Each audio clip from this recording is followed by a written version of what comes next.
I table my hand and he flips over queen jack offsuit for the straight. I'm probably behind in this situation. I make the call and my opponent flips over pocket eights for the flopped set.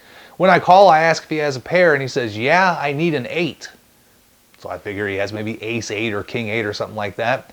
And he flips over pocket eights for the flopped set before I end up making the call for some reason. So I call and my opponent flips over 10-4 for the full house. I don't know what I was thinking in this hand. I don't know why I played this hand the way that I did. So what do you do when you're not winning pots and you're just giving away money? You top up for another $100 and you play another hand.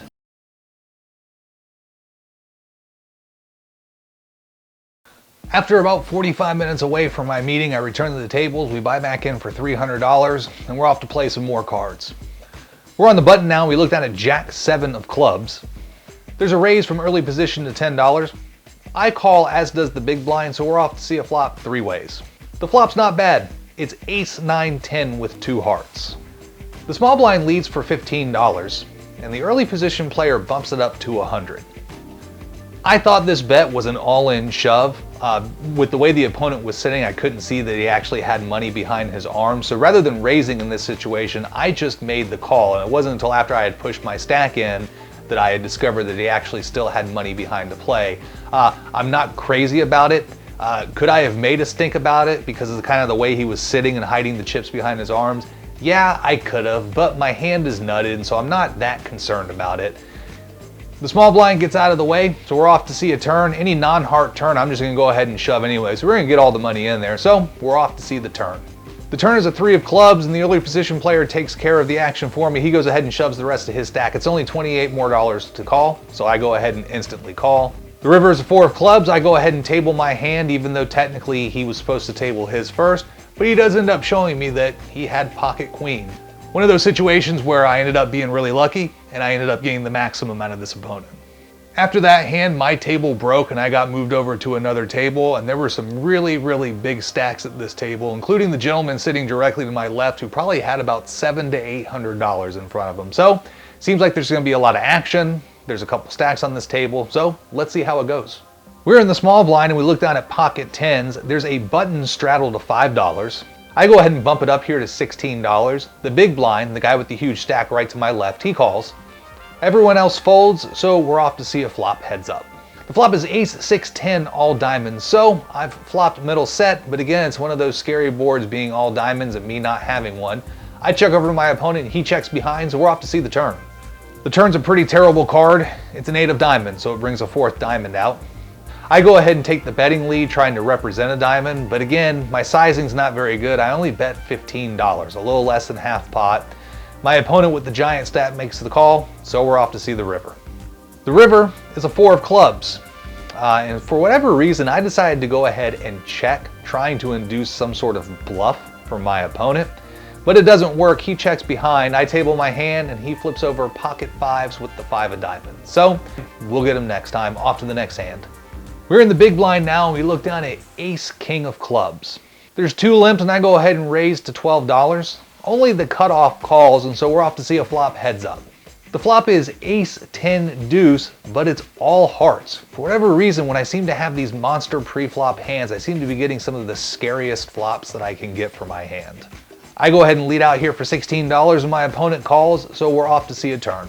The turn's a safe one, it's a 2 of spades, and I decide to apply a little bit of pressure to my opponent, and I go ahead and rip my stack all in. The opponent thinks about it for a bit. He says he has lots of outs, and he ends up making the call, so we're off to see the river. The river is a 3 of clubs, a pretty safe card. I table my hand, and he shows queen jack for the missed straight. So we win a hand here. It's a pretty decent sized pot, and again, we're finally headed in the right direction.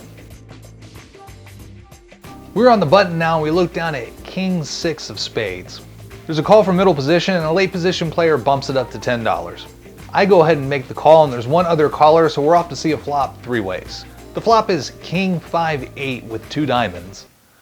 The late position player leads out for $13. I make the call, as does the other player, so we're off to see a turn 3 ways. The turn is a 10 of spades. Pretty safe card. The late position player leads out again for $25. I really want to call with my top pair, but I still have the short stack behind me, and I'm worried about him coming over the top, and then I'm put into kind of a tough situation with no flush draw and top pair with a terrible kicker. So I ended up making the either really disciplined or really nitty fold in this situation. The short stack player does make the call, so we're off to see the river.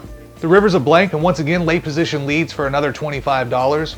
The short stack calls, late position tables his hand, and he has pocket tens for the turn set. So, turns out I actually ended up making a really good, really disciplined fold, and we avoid another tragedy of me making a terrible call and punting money off. It was after this hand that the giant stack to my left ended up leaving. He ended up leaving with somewhere between $1,200 and $1,300. He probably had 33% of the money that was at the table. So, bad news is we're not going to get any of that money. Good news is I don't have that pressure of a giant stack who's running like God sitting directly to my left. We're in middle position now, and we look down at ace-queen offsuit. There's two callers before the action gets to me, and I go ahead and bump it up to $16. The button calls, and he's what Ben Deach would refer to as an OMC, or an old man coffee. This is a guy who's played very few hands, and when he has flipped over the nuts. There is no bluffing in this man's range whatsoever, so he makes the call, as do two other players, so we're off to see a flop four ways. The flop is 6-8 king rainbow, and the action checks through, so we're off to see a turn. The turn doesn't improve us, it's a 4. Under the gun leads out for $10. It's $10 into a pot of 65, so I'm getting like 6 to 1 on my money to make a call. And so I end up making the call, as do both other players, so we're still four ways and we're off to see a river. So the river's another 4. So we don't improve here, but given who's in the hand and the way it's played out, I think I can take the lead here by betting out and putting pressure on my opponents. It's going to need to be a pretty healthy sized bet. And so I go ahead and lead out here, but I don't bet the right amount. I bet $45. I'm betting 45 into a pot of 105. So I'm giving somebody 2.5 to 1 essentially to call. I should have realized how much money was in the pot, and I probably should have sized my bet to something a little bit closer to pot size, like $75 or $80, but I didn't. I let out for $45 instead. The OMC calls, and the other players get out of the way, and my opponent very quickly tables his hand. He has pocket tens. So, this is an example of just another hand that I just did not play well. My bet sizing was not correct on the river. That's okay. The OMC gets this one. Perhaps we can get him next time. Probably not though, because he's an old man that only plays the nuts. We're in middle position now. We look down at ace-jack offsuit. There's two limpers and I bump the action up to $12. Both limpers call, and so we're off to see a flop three ways. The flop is jack 3-4 with two diamonds. It checks to me and I continue on for $17, about a half pot size bet. I get one early position player to call, and so we're off to see a turn heads up. The turn is a pretty good card. It's the ace of spades, giving me top two pair. The action checks through, so we're off to see a river for free. The river is a 6. The action checks to me, and I go ahead and lead out here for $75. I'm trying to make it look like a bluff and see if I can get some sort of crying call from a jack or maybe 9s or 10s or something like that. But my opponent doesn't think too long about it before he ends up folding. So my plan didn't work out, but it's another pot being scooped in our direction. We're still in middle position, and this time we look down at 7-8 offsuit. I decided to go ahead and limp on this hand. I don't know why. This is a hand that I should be raising, but I decided to go ahead and limp. The action gets around to the big blind, who bumps it up to $10, and so I make the call, as does another player, and we're off to see a flop three ways. The flop is 3-5-6, so I flop myself an open-ended straight draw. The small blind leads out for $15. I make the call and the other player gets out of the way, so we're off to see a turn heads up. The turn is a pretty good card. It's a 9, so that completes my straight and there's no obvious flush draws on the board. The action checks to me, and I decide in this instance to go ahead and check since my hand is made and I don't have to worry about a flush coming in. I decide to go ahead and give a deceptive check to try to induce some action on the river. The river is a 4. And I'm not really sure how I feel about this card. Obviously it puts a 4-liner to the straight out there, but I obviously have the much better straight, so it could end up actually being a pretty decent card for me. It checks to me and I go ahead and lead out for $25 here. My opponent doesn't think too long before calling. We table our hand and he ends up showing pocket kings. So I was able to crack pocket kings, but I think I ended up playing the hand really well, and I think I ended up getting max value from this opponent.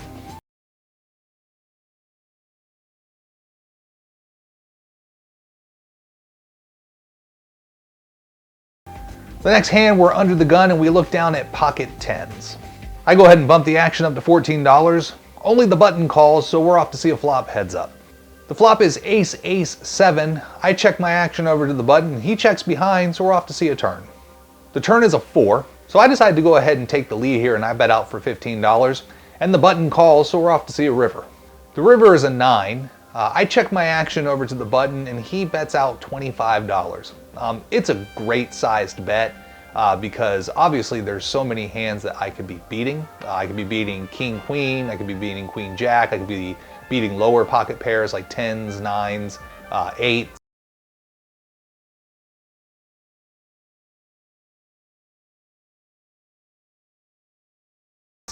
But he could also very well have an ace in his hand. But again, it's that bet sizing. I think the bet is too small for me to fold here on the river.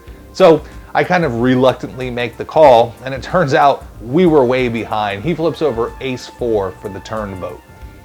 We're in the small blind now, and there's a $5 button straddle, and we look down at king 9 of hearts.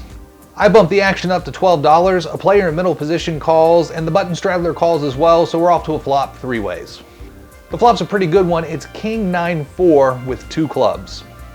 I check my action over looking for one of the other players to lead out, but nobody does. It checks through, so we're off to a turn. The turn is not a great card. It's a 10 of clubs. The action checks over to the button, and he leads out for $30. I make the call here with my 2 pair, and the other player gets out of the way, so we're off to a river heads up.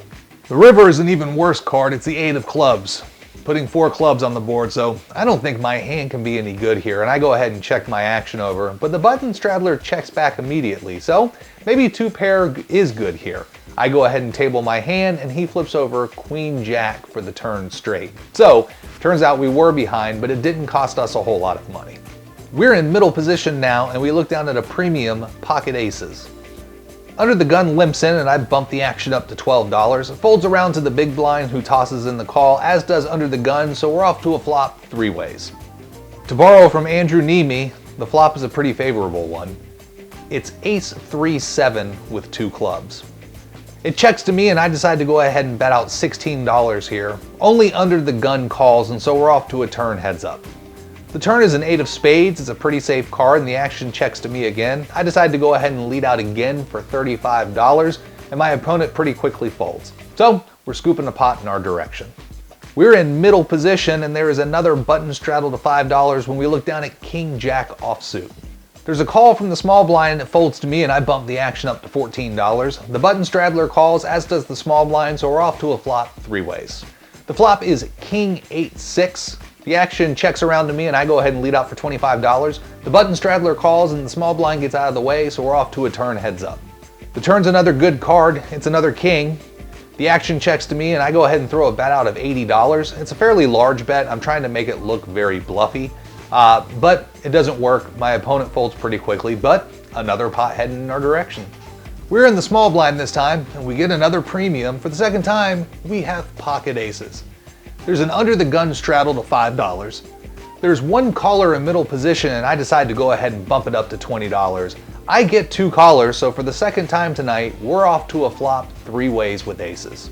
The flop is a good one again. It's ace, jack, deuce, rainbow. I've got this board pretty locked up as of right now, so I decide to go ahead and check my action, and the action checks through, so we're off to the turn. The turn is another deuce, so it votes us up. The action checks to me, and I decide not to play it slowly this time. I lead out for $75. Again, kind of trying to make it look like a bluff, hoping to induce a crying call or somebody on a draw to call me. However, everybody ends up folding the hand. For whatever reason, I decided to go ahead and show the hand. I normally don't do that when I don't get called. I don't like to give away a lot of information, but for whatever reason, I decided to table the hand, and it actually ended up qualifying for the high hand bonus of $600. Again, I wasn't even thinking about the high hand. I don't know why I showed it, but I ended up showing it. So we're in the running for $600, which would really turn this rough session around. So the question is, will it hold? Spoiler alert, it doesn't hold.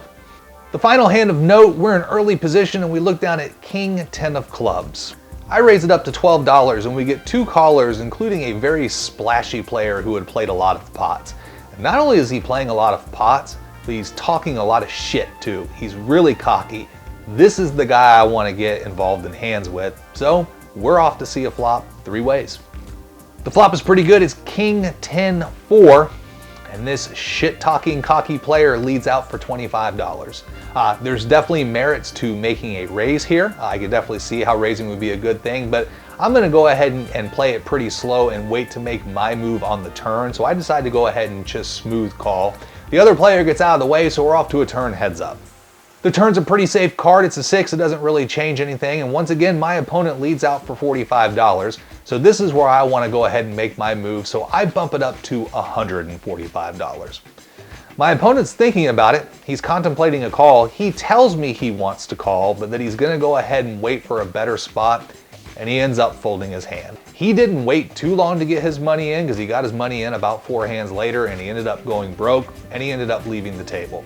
So I stuck around for about another 15 minutes, and then I decided to go ahead and rack up. I had been at the casino 9 hours and had played about 7.5 hours of poker. We dug ourselves a really, really big hole early, but by tightening up and getting a little bit more aggressive when we were betting, we were able to rebound nicely and book a really small loss. All right, well, that wraps up that session. I haven't worked that hard doing nothing in a long time. I just played awful early. 1 or 2 spots where maybe there was a little bit of run bad, but for the most part, it was just terrible play. It was down 300 after like the first 2.5 hours. Went to my meeting, came back, bought in for another 300, ran decent, went on my meal break, came back from my meal break, went down a little bit more, and then finished semi-strong at the end of the night. So ended the game tonight for $700 total, out for $606. So just under $100 loss in about 8 hours of play. So not the worst night, trust me, because it started off a lot worse. We were able to grind it back and make that loss minimal. So that was exhausting. It was different. I'm not sure how I feel about the action here. The room was packed. A lot of limping. A lot of really small pots. I'm used to a little bit more action when I play at like Orange City. I don't know if it was just the tables I was sat at or the crowd tonight or what it was, but it was different. I don't know if it was good, but it was different. So nonetheless, not a terrible night. If you enjoyed the content, please drop a like and subscribe. That helps get it out to other people who also may enjoy the content, and we will see you next time.